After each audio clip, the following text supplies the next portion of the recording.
Alright guys, KK4PYN back again with you here, and today I wanted to talk to you about this little computer.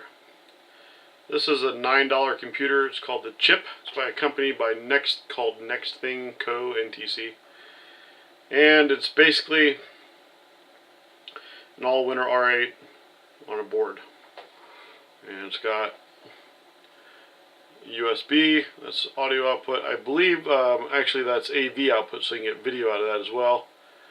And it's got USB micro for power.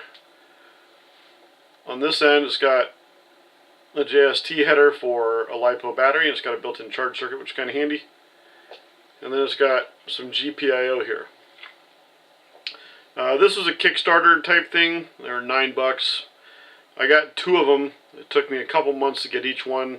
They're not making it anymore, and they're kind of hard to get a hold of. It's also got built-in Bluetooth, Wi-Fi, and I believe that's 8 gigs or 4 gigs of flash memory there. So it's got a pre-built distribution of Raspbian on it.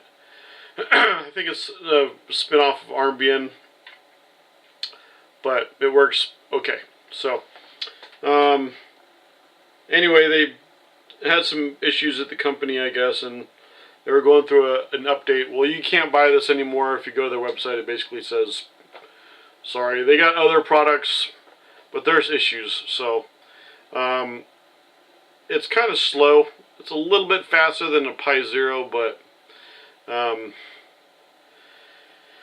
it works. So I had this, and I've played with it multiple times and trying to figure out a real use for it. Well, recently I discovered the Kira, and I'm going to get one of those, and I was going to make a Commodore 64 emulator in a Commodore 64 case so that I could have kind of the best of both worlds. I've still got my original Commodore 64 here that's unmolested and works just fine, so I've got that, but I've got another case, bread bin style case that works fine. The board's no good. I'm going to repair the board, but until then I just wanted to play around with something else. So I got two of these. The other one I've already got set up here. I'm going to swing you around. Well, let me show you this first. The cables will reach. So this is the C.H.I.P. set up with some accessories. It's got this case that's on there, and this board plugged into it is called a DIP, a VGA DIP. So they've got one for VGA and they've got one for HDMI. And naturally I selected VGA because I got 1,000 VGA monitors around here. And I just have this plugged into a USB 2.0 hub, and this is micro USB power, and then that goes to a speaker, which hopefully still has some charge in it. So anyway, this is a whole little working computer. The C.H.I.P. was $9, the VGA DIP was like 15, and the case was 4 or 5, so you know, wasn't too expensive, but again, you can't get them anymore, so the point's pretty much mute. I'm sure you can find them on eBay for $40, $50, $60, some ridiculous thing like that. And I've just got a mouse and keyboard plugged into it. Got it plugged into my weird wood grain TV over here. So what I'm going to do is I'm going to spin you around. I tried to load some screen capture software on here. Wouldn't work. So let me spin you around here. And we'll, sorry for the... Okay. So here's my screen. And it's going to be weird because it's at an angle. Let me zoom in here. Alright. Let me cut this light off over here.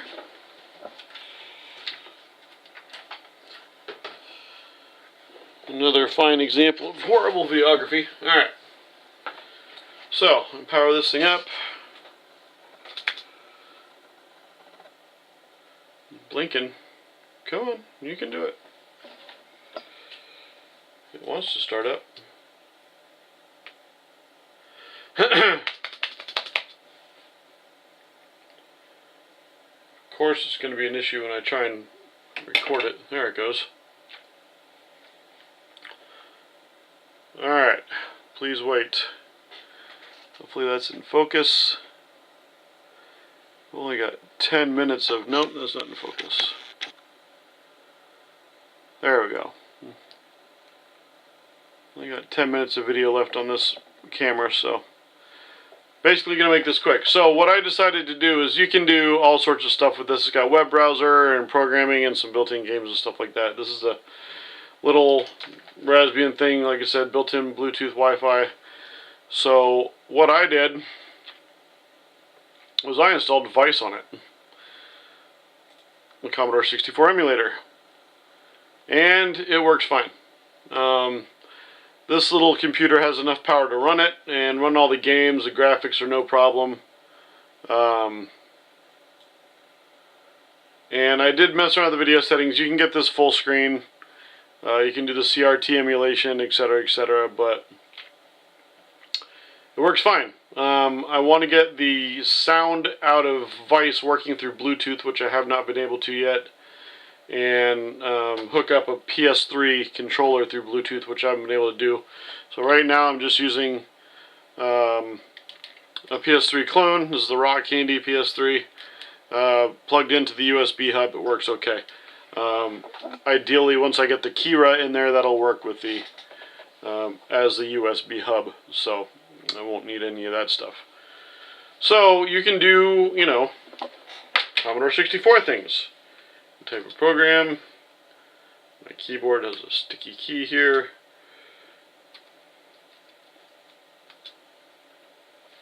I got a bunch of cables draped across my keyboard right now, so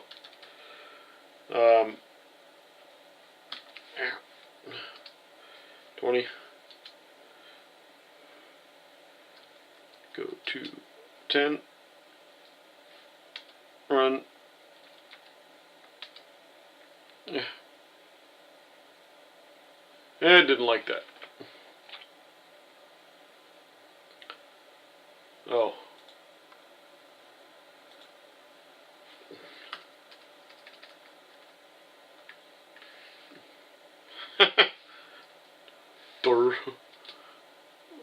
Now you've done it.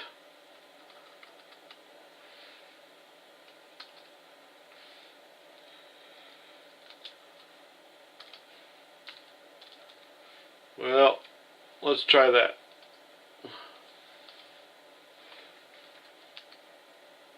Still doesn't like it. So it worked the other day, but naturally, since I'm trying to do a video, it's not going to work. So let me go ahead and reset that. Bing! Alright, and as you can see, we're running it around 50 frames per second, so it's not too bad. If you get bigger and try to do some of the rendering, like the CRT mode and stuff like that, it drops down pretty low. So this works fine for me anyway. It's 800 by 600. But anyway, you're probably not going to use this for basic. The whole reason I wanted it is so I could play games. I like the 64 games. You got a whole file full of them here. I was able to download, and they work great. So I can have pretty much every 64 game on there. Alright, so let's get in and do some gameplay. Hopefully my sound's still working. It should be.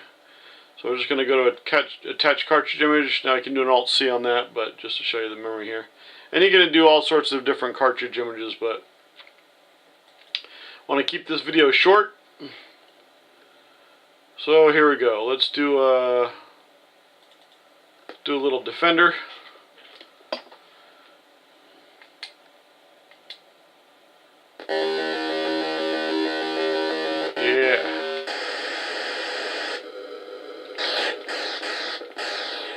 Yeah, it gets a little bit glitchy every once in a while, but for the most part, like right now it's running at 20 frames per second. But it works great. Ah, he killed me. Anyway, so we'll go ahead and detach that. But, you know, it runs just fine. Start something else up here. Galaxian I know didn't work. Beamwriter, I think Beamwriter worked. The nice thing about the emulator is you can set it up to be PAL or NTSC. So Beamwriter is running at 50 frames a second.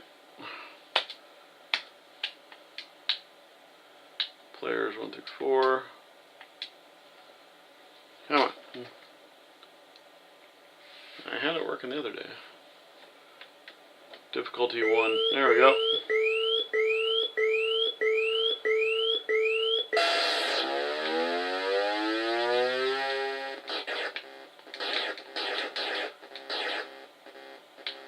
Come on, sucker.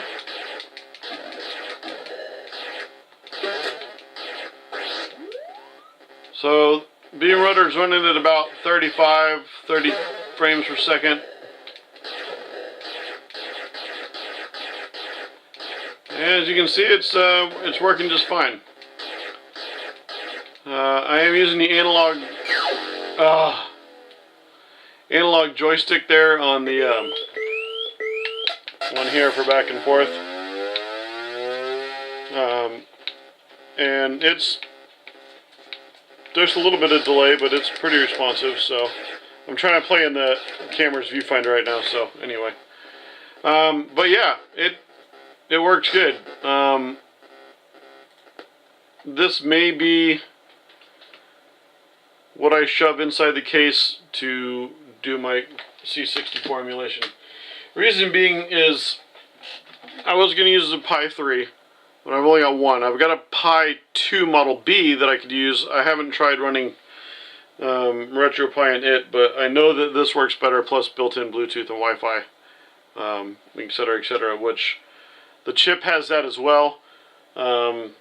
I could use a Pi 0, I guess, but I've got this little hat for it that has a USB hub, and then if you can see it on there, it's got a Wi-Fi chip.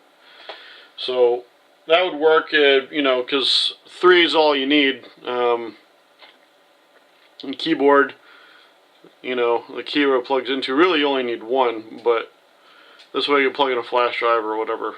So who knows? But this might be the winner. We'll see. So anyway, that's a chip. I would say I'd leave a link to it, but you can't really get it. So that's kind of pointless, but it works. I mean, it does everything a regular single board computer does, and I may just shove this in there. I'm going to test it out with just the composite output. As nice as this is, just to see if, I don't know if this adapter is using any horsepower, so who knows. But anyway, it works. V.I.C.E runs just fine, and I believe I can start up a 128.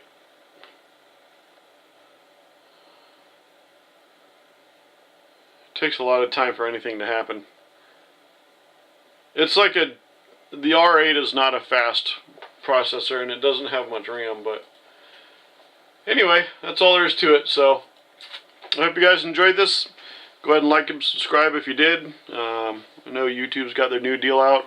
I'm not monetizing my videos. I don't plan on it. Don't care. I do this because it's fun and I like it. I'm not trying to make a living. So, but I do appreciate if you like and subscribe. If you have any questions, leave them in the comments down below, and I'll be happy to get back to you. And if you feel like helping me out a little bit, I'll leave a link to PayPal and Patreon down in the description. You can throw me a couple bucks just for the heck of it. And if there's anything you want to see, go ahead and leave it in the comments, and I'd, you know, try and get a video up for you. So I got another video coming out about the MP3 to C64, and those will probably both be up today. And we'll see you guys soon.